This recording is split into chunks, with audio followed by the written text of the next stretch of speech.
La guerre en Ukraine arrive à sa fin. Poutine, Trump et Zelensky sont sur le point de trouver un accord pour établir la paix en Ukraine. Pour une raison incompréhensible, l'Europe continue à dire qu'il faut soutenir la guerre. Que sommes-nous censés comprendre en voyant l'Europe continuer à parler de guerre alors que les parties concernées semblent vouloir la paix? Bon, je suis obligé de te fact-checker parce que c'est Poutine et Trump qui cherchent un accord et Zelensky, il est juste, en fait... Oui, donc les parties on lui dit concernées... juste ce qui a été décidé entre eux. Voilà, oui, il a dit, tu vois, si Trump parties... il l'appelle, il dit, voilà ce qui a été décidé entre nous, toi tu signes. Ouais.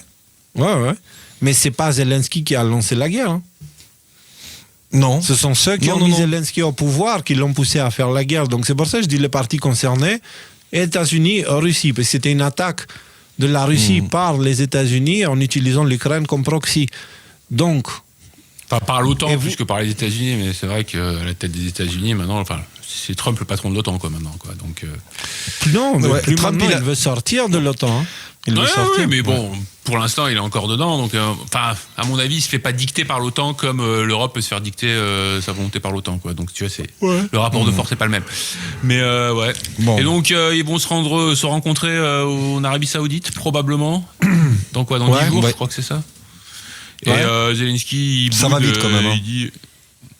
Non, il boude pas. En fait, Zelensky, très rapidement. Trump, il détruit, il humilie Zelensky. Mais carrément. Parce qu'en fait, si tu veux, Zelensky, il a dit, ouais, tant pis, je vends tout ce qu'il y a en Ukraine, tout ce qu'il y a dans la terre ukrainienne, etc. Il y en a pour 15 trillions, de lithium, des machins et d'autres ressources. Et il disait, on propose ça en Trump, en termes de collaboration. Trump, il a dit, écoutez, en gros, vous nous devez 500 milliards par rapport à tout ce qui vous a été versé, etc.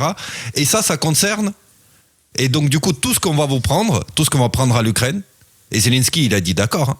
Il était obligé de dire d'accord. Ça sera juste pour le remboursement de ce qu'on vous a donné. Il n'y aura pas d'aide future pour l'Ukraine, il n'y aura pas de collaboration, c'est juste que les États-Unis vont librement exploiter tout ce qu'il y a dans l'Ukraine restante. Et en fait, aujourd'hui, c'est plus une arme de négociation, en fait. Il lui dit qu'en fait, le lithium et tous les terres rares qui sont de la terre de l'Ukraine ne peuvent pas servir pour la négociation de la paix, puisque c'est déjà du pognon que tu me dois, en fait. C'est assez violent quand même, parce que c'était sa dernière carte à jouer à Zelensky. C'est ultra violent. Mais ce qu'il cherche à faire Zelensky, il achète en fait sa protection personnelle en faisant ça. Mais après, est-ce que ça marchera ou ça marchera pas? C'est une chose. En tout cas, Trump aussi, derrière, il dit, ce serait bien qu'il y ait des élections en Ukraine et ce serait bien aussi que toi, Zelensky, tu te représentes pas. Il sous-entend, il soutient l'autre candidat. Pire que ça, ce qui a provoqué cette situation et ce à quoi il a poussé Zelensky à accepter, ça fait que toute la population ukrainienne et tous les gens qui sont sur le front et qui feraient ça, ils disent, mais on combat pourquoi en fait? Pourquoi? Qu'est-ce qui nous reste de notre pays? On défend quoi? Tu comprends le fond de l'histoire? C'est-à-dire vraiment... Ils se défendaient de la Russie, mais en fait, ils ont été complètement absorbés géopolitiquement par les États-Unis. C'est ça ton point? Mais en gros, le président qui défendait, qui est considéré comme un héros, a donné l'accès à toutes les richesses de l'Ukraine. Il a dit, prenez tout.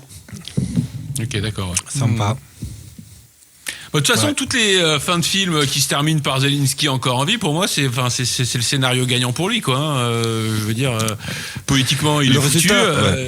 S'il arrive à garder une résultat, maison, l'Ukraine.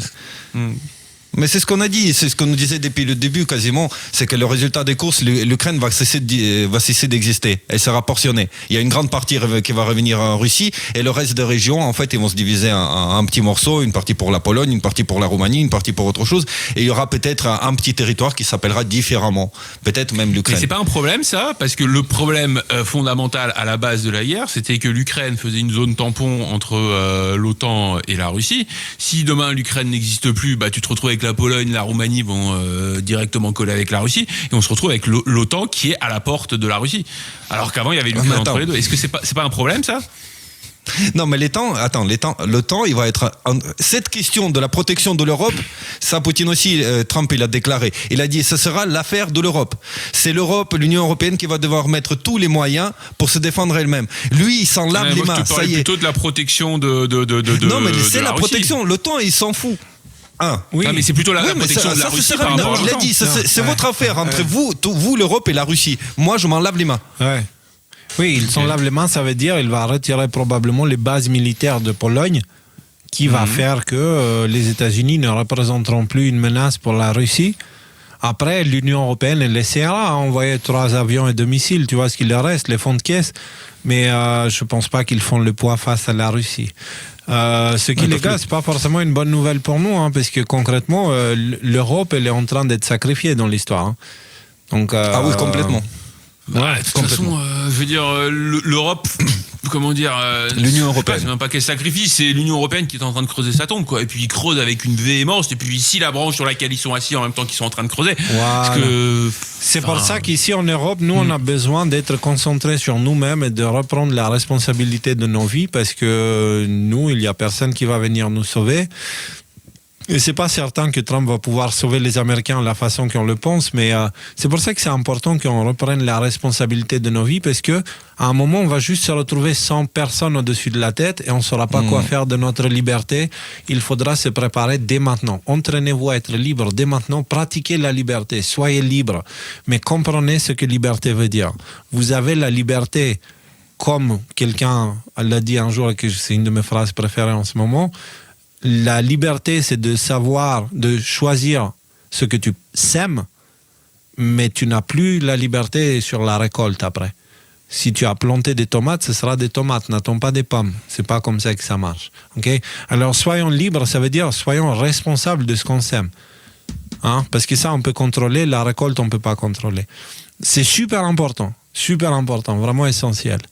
Et du coup, on va finir ce sujet-là avec ces 2 posts. Un de Greg Patriote qui dit Trump, on va faire la paix. Poutine, ok, maintenant il est temps. Zelensky, oui, là on n'en peut plus. LCI depuis 3 heures. L'Europe va donc devoir se passer des USA pour faire la guerre, ça va coûter très cher. Ça, c'est pour notre pomme, ça. Faire la guerre avec qui? Contre qui? Pourquoi? Tu vois? C'est... voilà. Bien dit. Comme ils sont nuls. Tu sais, Trump, il dit, je vais prendre le Groenland, tu vois. Et les Danois, ils ont quand même trouvé un moyen de dire que c'est les Russes. C'est une attaque russe. Le Danemark. Non, mais c'est vrai que, je sais pas si vous l'avez vu passer, cette vidéo-là, de gens qui disent, mais pourquoi? C'est quoi? C'est par manque de courage qu'on va pas juste aller exterminer la Russie? Les gens, voilà, c'est ça les débats qu'on a. C'est pas du manque de courage, déjà, c'est une question de survie. C'est par manque de courage que tu vas pas aller dans l'enclos des gorilles là pour aller leur péter la gueule. T'as vu comment il m'a regardé, tu vois? Non, c'est pas une bonne idée, quoi. Et enfin, je veux dire, les gens sont sur les plateaux de télé, c'est complètement lunaire ce qui se passe en ce moment.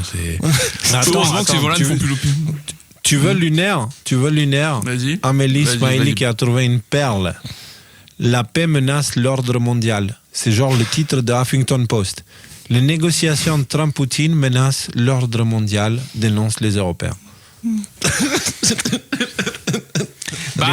veux dire, le truc, c'est que si tu la regardes au premier plan, au premier degré, elle est vraie, cette phrase. Hein. L'ordre mondial, c'est le chaos, c'est les guerres tout le temps, c'est la Russie comme croque-mitaine, c'est tu vois, les impôts pour financer tous ces morts. Bah, ça menace l'ordre mondial, quoi. Il y aura encore un rush sur le papier cul, en tout cas dans l'Union européenne. Hein. Je peux vous dire que la dysenterie sera le premier symptôme. Hein. Je crois constater. Ce que veut dire, le shih tzu a repris à plein régime, quand même. Ah, donc, ouais.